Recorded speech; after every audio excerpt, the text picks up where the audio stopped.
নমস্কার বন্ধুরা, এসটি কিচেনে আপনাদের সকলকে স্বাগত জানাই। আশা করি আপনারা নিশ্চয়ই খুবই ভালো আছেন। আজকে আপনাদের সঙ্গে আমি শেয়ার করতে চলে এসেছি একটি নিরামিষ রেসিপি। এই রেসিপিটির নাম হলো মাটার পনির রেসিপি। আশা করি আপনাদের এই মাটার পনির রেসিপিটি দেখতে খুবই ভালো লাগবে। যদি ভালো লেগে থাকে তাহলে লাইক কমেন্ট শেয়ার করতে একদম ভুলবেন না।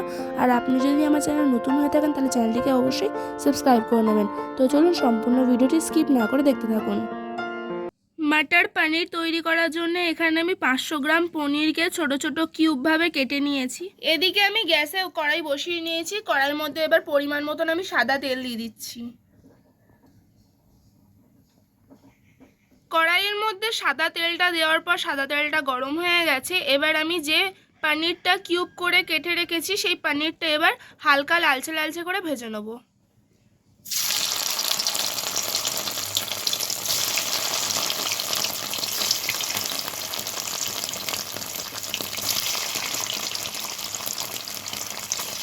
এদিকে আমি পনিরটা ভাজা হতে বসিয়ে দিয়েছি। আর এদিকে আমি 500 মটরশুঁটিকে ছাড়িয়ে রেখেছিলাম আগে থাকতে।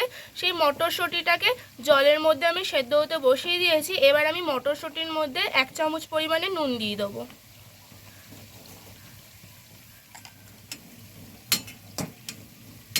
পনিরগুলো হালকা লালচে লালচে করে আমি ভেজে নিয়েছি। এবার আমি পনিরগুলোকে তুলে নেবো তেল থেকে।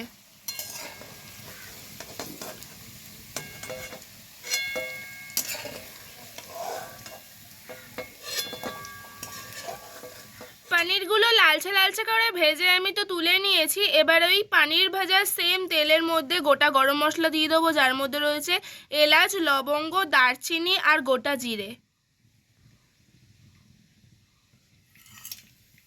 তেলের মধ্যে গোটা গরম মশলাগুলো দেওয়ার পর এবার আমি বাটা মশলা দেবো, যার মধ্যে রয়েছে আদা বাটা, গোটা জিরে বাটা আর লঙ্কা বাটা।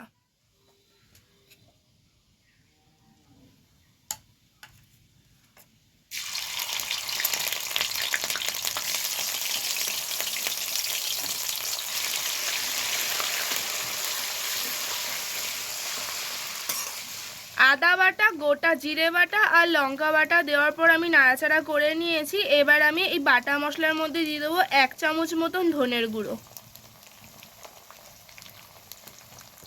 ধনের গুঁড়ো দেওয়ার পর এবার আমি দিয়ে দেবো 1 চামচ মতন লঙ্কার গুঁড়ো। লঙ্কার গুঁড়ো দেওয়ার পর এবার আমি দিয়ে দেবো 1 চামচ মতন হলুদ গুঁড়ো।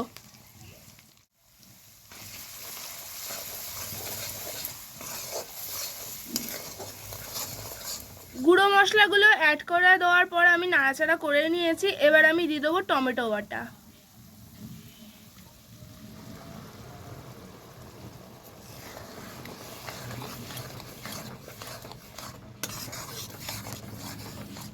মশলার মধ্যে টমেটো বাটাটা দেওয়ার পর আমি নাড়াচাড়া করে নিয়েছি। মশলা থেকে তেল ছেড়ে দিয়েছে। এবার আমি মশলার মধ্যে দিয়ে দেবো পরিমাণ মতো নুন আর পরিমাণ মতন চিনি।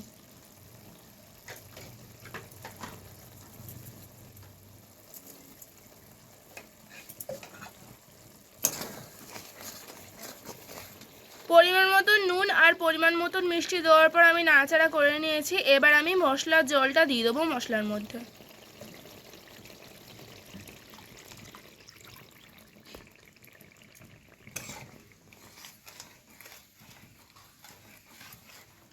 জলটা দেওয়ার পর এবার আমি দিয়ে দেবো সেদ্ধ করা কড়াইশুঁটি।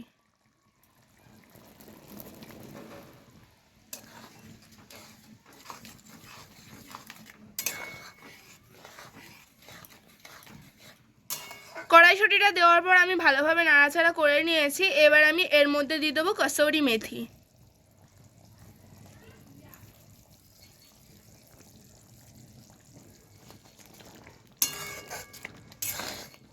কসুরি মেথি দেওয়ার পর এবার আমি ভেজে রাখা পনিরটা এর মধ্যে দিয়ে দেবো।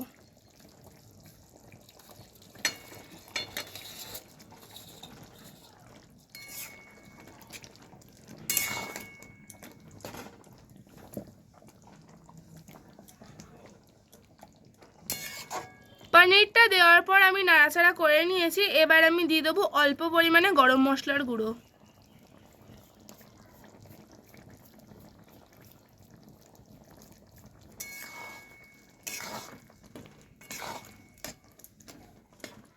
গরম মশলা গুঁড়ো দিয়ে আমি নাড়াচাড়া করে নিয়েছি। তো আমাদের মটর পনির রেডি হয়ে গেছে। 5 মিনিটের জন্য ঢাকা দিয়ে আমি মটর পনিরটাকে নামিয়ে নেবো।